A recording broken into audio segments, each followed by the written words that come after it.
അഭിപ്രായം വരുന്നത്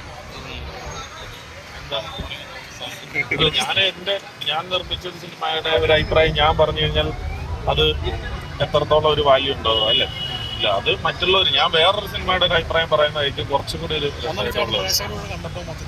തീർച്ചയായിട്ടും നമ്മൾ ഇതിന്റെ ഒരു കഥ മുതൽ നമ്മൾ ഇതിന്റെ അകത്ത് ഇൻവോൾവ് ആണല്ലോ. അപ്പൊ അതുകൊണ്ടിട്ട് നമുക്ക് ഭയങ്കരമായിട്ട് ഇതിന് ഇഷ്ടപ്പെട്ടു. പിന്നെ ദിലീപേട്ടൻ എന്ന് പറയുന്ന ഒരു അഭിനേതാവിനെ തിരിച്ചു കൊണ്ടുവരിക എന്ന് പറയുന്നത് ഒരു നല്ല സിനിമയിലൂടെ. അപ്പൊ അത് നമ്മള് മാജിക് ഫ്രെയിംസ് അല്ലെങ്കിൽ ഞാൻ ഇതുവരെ ദിലീപേട്ടൻ്റെ ഒരു പടം നിർമ്മിച്ചിട്ടില്ല.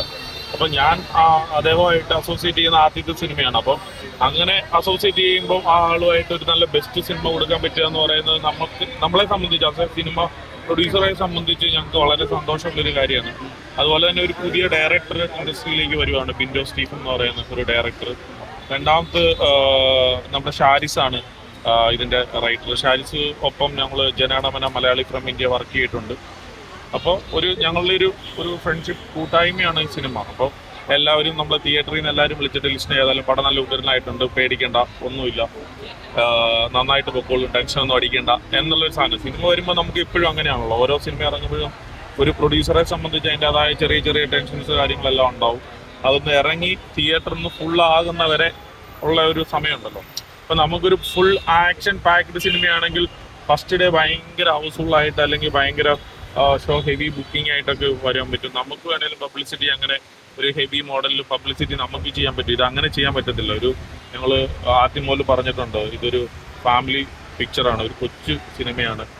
ജനപ്രിയ നായകൻ എന്നാണ് ദിലീപേട്ടനെ ടൈറ്റിൽ കൊടുത്തേക്കുന്നത്. അപ്പോൾ അതുകൊണ്ടിട്ട് ജനങ്ങളുടെ ഇടയിൽ പുള്ളിക്കൊരു കുടുംബചിത്രം വേണം എന്നുള്ളത് കൊണ്ടിട്ടാണ് ഈ സിനിമ 150ാമത്തെ ചിത്രമായിട്ട് പുള്ളി തന്നെ സെലക്ട് ചെയ്തത്. അപ്പോൾ അതുകൊണ്ടിട്ട് കുടുംബങ്ങൾക്കും എല്ലാവർക്കും, കൊച്ചു കുട്ടികൾ മുതൽ വലിയ ആൾക്കാർ വരെ എല്ലാവർക്കും തൃപ്തിപ്പെടുത്തുന്ന ഒരു സിനിമയായിട്ടാണ് എനിക്ക് തോന്നുന്നത്. ആരെയും നിരുത്സാഹപ്പെടുത്തില്ല അത്. ഇല്ല, തീർച്ചയായിട്ടും ഞാൻ പറഞ്ഞല്ലോ, ഇപ്പൊ ഞാനൊക്കെ വളരുന്ന ഇപ്പൊ എനിക്കിപ്പോ 37-38 വയസ്സായുള്ളൂ. ഞാനൊക്കെ ദിലീപേട്ടന്റെ സിനിമ കണ്ടിട്ടാണ് വളർന്നേക്കുന്നത്. അപ്പൊ ആ ദിലീപേട്ടനുമായിട്ട് അസോസിയേറ്റ് ചെയ്യുമ്പോൾ അങ്ങനെയല്ല, നമുക്ക് നല്ല നല്ല ഓർമ്മകളാണല്ലോ ഉള്ളത്. തീർച്ചയായിട്ടും നമ്മൾ വേറൊരു സിനിമയ്ക്ക് എടുക്കുന്നേക്കാൾ എഫേർട്ട് ഈ സിനിമയ്ക്ക് എടുത്തു. പുള്ളിയുടെ ഈച്ച് ആൻഡ് എവറി തിങ്, അതായത് കൊച്ചു കൊച്ചു തമാശകൾ പോലും ഞങ്ങൾ ഇത് ചളിയാവുമോ അല്ലെങ്കിൽ അങ്ങനത്തെ ഉള്ള കൊച്ചു കൊച്ചു കാര്യങ്ങൾ വരെ ഞങ്ങൾ ടീം വളരെയധികം ശ്രദ്ധിച്ചിട്ടാണ് ഈ സിനിമയെ കണ്ടത്. അപ്പോൾ അതുകൊണ്ടിട്ട് എല്ലാവരും വളരെയധികം ഹാപ്പിയാണ്. ഞങ്ങൾ തുടക്കം മുതൽ ഈ സിനിമ ഒരു കൊച്ചു ചിത്രം എന്നാണ് പറഞ്ഞേക്കുന്നത്. കാരണം ഇതിന് കൂടുതൽ ബിൽഡപ്പ് ഒന്നും കൊടുക്കാതെ ആളുകൾ വന്ന് കണ്ട് ഇഷ്ടപ്പെടുക എന്നുള്ളൊരു കാര്യമാണ്. അപ്പോൾ അത് എല്ലാവരും പറയുമ്പോൾ വളരെയധികം സന്തോഷമുണ്ട്. അല്ല, അങ്ങനെയാണല്ലോ വേണ്ടത്. അതായത് ഒരു വലിയ സിനിമയായിട്ട് മാറുക, എല്ലാം ഒരു 500 സീറ്റിംഗ് കപ്പാസിറ്റി ഉള്ള തിയേറ്ററിൽ 500 പേര് ഇരുന്ന് കാണുമ്പോഴാണ് ഞങ്ങൾക്ക് ഒരു സന്തോഷമുള്ളത്. ഞങ്ങൾക്ക് ഇതിൻ്റെ അകത്ത് ഒത്തിരി ലിമിറ്റേഷൻസ് ഉണ്ടായിരുന്നു. ഞങ്ങൾക്ക് വലിയ ഹൈപ്പുള്ള ഒരു പബ്ലിസിറ്റി ഈ സിനിമയ്ക്ക് കൊടുക്കാൻ പറ്റത്തില്ല. ഒരു വലിയ ഫൈറ്റ് ഒന്നും ഈ സിനിമയ്ക്കകത്തില്ല. അങ്ങനത്തെ മാസ്സായിട്ടുള്ള ഒരു കാര്യം ഈ സിനിമയ്ക്കകത്ത് ഇല്ലാത്തത് കൊണ്ടിട്ട് നമുക്ക് ഒത്തിരി ലിമിറ്റേഷൻസ് ഉണ്ട്. അപ്പോൾ ആ ലിമിറ്റേഷൻസ് എല്ലാം പാലിച്ചുകൊണ്ടിട്ടാണ് ഞങ്ങൾ തുടക്കം മുതൽ ഈ സിനിമ നോക്കിക്കണ്ടത്. അപ്പോൾ ഇപ്പം എല്ലാവരും പറയുന്നത് നല്ലതാണ്, ഇനി ബാക്കിയുള്ളവരും അത് പറയട്ടെ. അങ്ങനെ എല്ലാവരും പറയുമ്പോഴാണല്ലോ ഇത് മൗത്ത് ടോക്കിൽ കൂടെ മാക്സിമം ആളുകളിലേക്ക് പോയി റീച്ച് ആകും.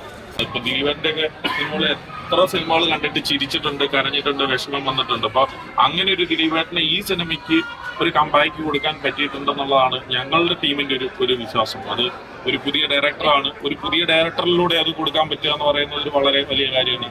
ഷാരിസ് പോലെയുള്ള റൈറ്റർ, നമ്മുടെ ബാനർ, ഇതെല്ലാം ആ സിനിമയ്ക്ക് ഒത്തിരി ഗുണം ചെയ്തിട്ടുണ്ടെന്ന് ഞങ്ങൾ വിശ്വസിക്കുന്നു.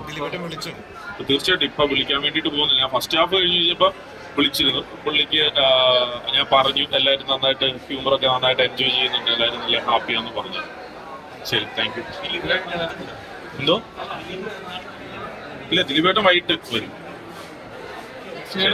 ഈ പടങ്ങളുടെ പ്രിവ്യൂ കണ്ട സമയത്ത് കണ്ടപ്പോൾ ഈ കോമഡിയൊക്കെ നമ്മൾ കണ്ടിട്ട് നോക്കുമല്ലോ, അത് ഇവിടെ ഞാൻ പറഞ്ഞില്ല, ഈ സിനിമ 2.5 മണിക്കൂറോളം ഉണ്ടായിരുന്നു. ഞങ്ങള് ഇതിനു വേണ്ടിയിട്ട് ആപ്റ്റായിട്ടുള്ള ഒരു സിനിമ മാത്രമാണ് എടുത്തത്. 2 മണിക്കൂർ 10 മിനിറ്റുള്ള 12 മിനിറ്റുള്ള സിനിമയാക്കി ഇത് മാറ്റി. ഈ സിനിമയ്ക്ക് എന്താണോ വേണ്ടത്, ഇതിലൊക്കെ ഒരുപാട് ഹ്യൂമറുകളുണ്ട്, കുറച്ചും കൂടെ ഇമോഷൻസ് ഉള്ള സീനുകളും ഒക്കെ ഉണ്ടായിരുന്നു. അതെല്ലാം ഞങ്ങൾ വെട്ടിമാറ്റി കറക്റ്റ് ആയിട്ടുള്ള ഈ സിനിമ ഫുൾ പാക്കഡ് എങ്ങനെയാക്കാമോ അങ്ങനെ ആക്കിയിട്ടുള്ള ഒരു സിനിമയാക്കി മാറ്റിയിട്ടാണ് നിങ്ങളുടെ മുന്നിൽ സിനിമ എത്തിച്ചത്.